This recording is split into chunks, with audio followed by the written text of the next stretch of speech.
Hey, good morning, students. Once again, welcome you all for the social class. Today, let us have a discussion on Sri Narayana Dharma Paripatana Yoga. Narayana Dharma Paripatana Yoga. See, what does this is another type of, or it was another movement or association which went with the social reforms, just like Brahma Samaj, Arya Samaj, or Theosophical Society, Aligarh movement. Like this is another type of organization or another type of association which was working. Now let us see who were the personalities in this. So first of all, we come across Sri Narayana Guru. Remember, Narayana Guru was almost all started this movement. Okay. Sri Narayana Guru started Sri Narayana Dharma Pratipatana Yogam. Why it was started? Reason of the beginning of this organization. The reason for the beginning of this organization is to aim of establishing this organization is to strengthen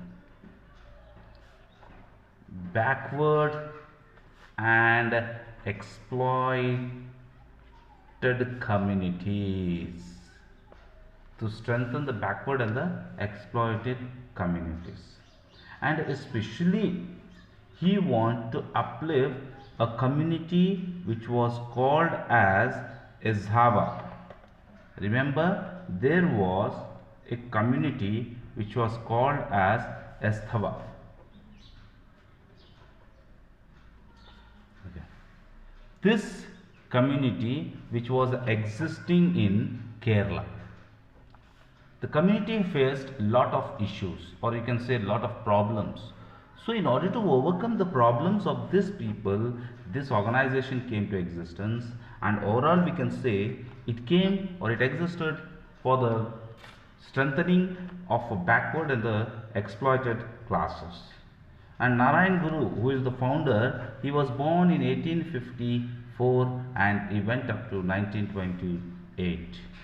And we see along with him there were other personalities who came forward for his support, and the other personalities were, it could be Dr. Palpu and Dr.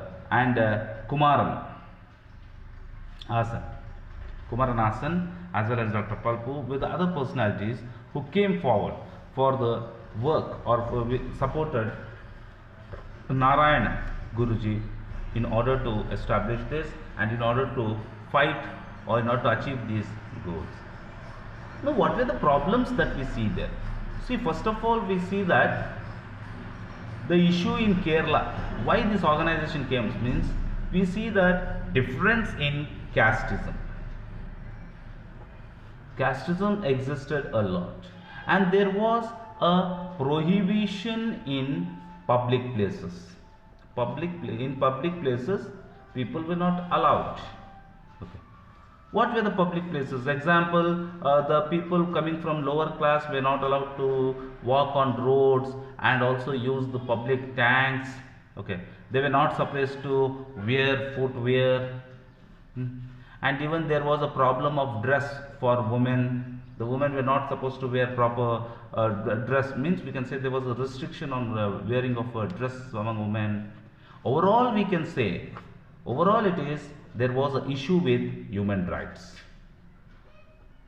There were no basic human rights for the people who came from lower class. So in order to overcome this, Narayan Guruji started the association or the organization, that is Narayan Dharma Pratipatana Yogam. This was being started in order to overcome the issues like this. So how was it possible? He believed in, that is this organization which was being established, that is the Narayana Dharma Paripatana Yogam. This organization, Narayana Dharma Paripalana organization or the Yogam or movement, this concentrated on one caste, one religion, as well as one God. They believed in one caste, one religion and one God. These were the plans that Narayan Guruji made in his Paripalana Yogam. He believed in only one caste, one God and one religion. So like this they started a movement, and he said all these three are same for all the human beings. You cannot find any differences. So how can you overcome this problem? This, he says that this problem could be overcome only with education. He says education is only the solution to solve these problems. Okay. And then we see he believed, or he built temples. Number of temples were being built by him for especially backward people. He built number of temples for the backward people, and also we see that along with construction of temples, he also encouraged the people, or that is the lower class people, to get educations. And Narayan Guru and his companions, the other people who were with him, they established or started a movement which was called as Vaikum Satyagraha movement. Now what does this movement say? It was in 1924. Here Vaikum Satyagraha movement demanded, now what is the work of this organization, movement? It demanded entry of lower caste in Shiva temple. For the entry of these lower class people in Shiva temple, that is at Vaikum. So they started the movement. Remember, Vaikum Satyagraha movement was started to give entry of lower class people in Shiva temple at a place called as Vaikum. And even we see Gandhi and Periyar. These two people may be called as architects of self-respect. Just like what Gandhiji encouraged or gave importance for the lower class, we can see the same thing that, that was being done by Periyar. The Satyagraha for entry of untouchables into Guruvayur temple was another one. One, the entry of Vaikum, and another one was the entry in Guruvayur temple. The entry of the people, that is the untouchables, in Guruvayur temple is another important incident what we see. So this is how Narayana Dharma Pratiparana started their work. And as it was going on, we will see another personality who enters here, and he is none other than called as Periyar. It is nothing but elder person. They used to call this person as elder person. Now let us see what are the activities done by Periyar. See, in the beginning of the 20th century, we can see non-Brahmin movement. They started a non-Brahmin movement in South India. Now why this movement started? As we know that the non-Brahmin, that is the majority of non-Brahmin, they launched the agitation demanding representation in government sector according to the population. They says that they launched, or we can say that they started a agitation. Now what is this agitation related with? This agitation demands representation. The agitation demands representation in government sector. They says the non-Brahmins must be given representation in government sector as per population. Whatever the population the non-Brahmins are, based on that they must be given a permission even in government sectors, representation in government sectors. And this was a major movement because as you all know that it was not an easy thing for the non-Brahmins to get the position in the government sectors. It became a major movement in the time, and the non-Brahminical communities opposed these restrictions against them, because as they were not allowed to enter, they opposed and they started the legitations. And this was possible. They believed that we can get the position only with the help of education, that is the Western education. Only with this we can get the position, this is. And as the census report published, it gave a clear picture that the non-Brahmins were more in number. And due to this 1870s census, when they came to know the population of the country, they decided that even the non-Brahmins were in major. So in 1916 we can see the establishment of Justice Party, and this is how the Justice Party started in Tamil Nadu. It continued to work for the upliftment, or we can say for the progress of lower class. And after that we see this non-Brahmin movement, which was being started under Justice Party. It got a proper shape, we can say, and they became more radicals.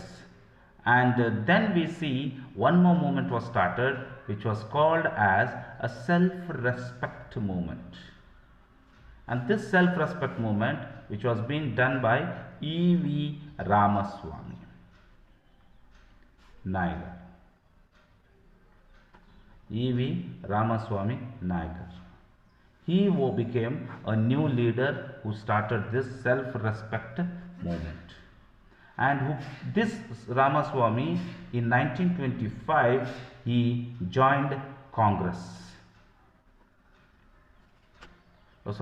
In 1925 he left Congress, and he started in 1926. Remember, in 1925 Ramaswamy left Congress, and in 1926 he started his own organization, which was called as Self-Respect League. Self-Respect League, that is in 1926. So he was called Periyar. People used to call this person Ramaswamy as Periyar. Periyar means the senior person. So like this he was being called, and the people started loving him in such a way. And Periyar was born in his birth was in a place called as Erode. He was born in a very rich family, and in the beginning he was with Congress, but in 1925 he left Congress. Now what is the reason that he left Congress? According to him, he believed that Congress was in favor of Varna system. He says that Congress is in favor of Varna system, means the Congress has been supporting the Varna system, and he did not believe in Varna system, and due to that he started a new movement which was being based on Dravida racial identity. Dravida racial identity. He started a new group, and almost all he believed based on this Dravida racial identity, means Dravidians, that is he said that the non-Brahmins must be given a proper identity, and he rejected the racial system which was been by the Aryans and the Brahmins. He said, according to him, Tamil is the language of Dravidians and it should be respected. He opposed Sanskrit. He opposed Sanskrit and also the Sanskrit literature. We can see that he was such a personality that he opposed Rama. He believed that Rama was against, and he opposed Rama, and he accepted Ravana as a leader. He opposed Rama and he accepted Ravana, and he says Ravana is the Dravidian leader. So this is how he started his movement, and later in Benares he got a very bad experience. So he converted Sanskrit Rama and Ravana as cultural, Rama as well as Ravana as cultural idols, and he patronized Ravana. Overall, he was almost all the follower of Ravana. He championed equality. He gave more importance for equality. He criticized casteism. He was against caste. Overall, we can say he was against caste system as well as gender system, and he encouraged equality, we can say. And his participation in temple entry movement, that is in 1924. What happens in 1924? They started a movement called as temple entry movement. And this temple entry movement means where the lower class or the untouchables or the non-Brahmins were permitted to enter the temple. And this was being done in a place called as Vaikom. That is, in the beginning we studied about this in Kerala. And we also see that he almost all became the president of Justice Party. That is, in 1939, the Justice Party that was being established, this party president was Ramaswamy or Periyar. And later he started another organization which was called as Dravida Kazhagam. And this Dravida Kazhagam, it is a new party that was being started, and he also started a paper called, or magazine, Revolt. Revolt was a magazine that was being started by Ramaswamy, and in this he used to express his opinions, and this is how they started their work. And we see even today in Tamil Nadu, Periyar is one of the ideological symbol, and every new party that exists in Tamil Nadu, you can see that they will be having a word Dravida. Example, you can take DMK or AIDMK. You can see all these types of political parties which exist in Tamil Nadu are having the word Dravida. So like this, they started their work, and Periyar is one of the important ideological personality even today. And the ideological non-Brahmical movement which was started by them, later we see another personalities also started the movement, and among them were Ayodhya Das as well as T.M. Nair. They are the other two personalities who almost all turned the cultural movement. Okay, they also continued the movement of Periyar, we can say. And overall we see what was the goal of Periyar. His goal was to establish equal society, not based on caste, gender or religion. Leaving these three things, he want to establish a society. So this is what we come about Periyar Ramaswamy. So that ends your another chapter, that is social religious reforms. In the next class we will go with the new chapter, that is the 1857 revolt. Thank you. Have a good day.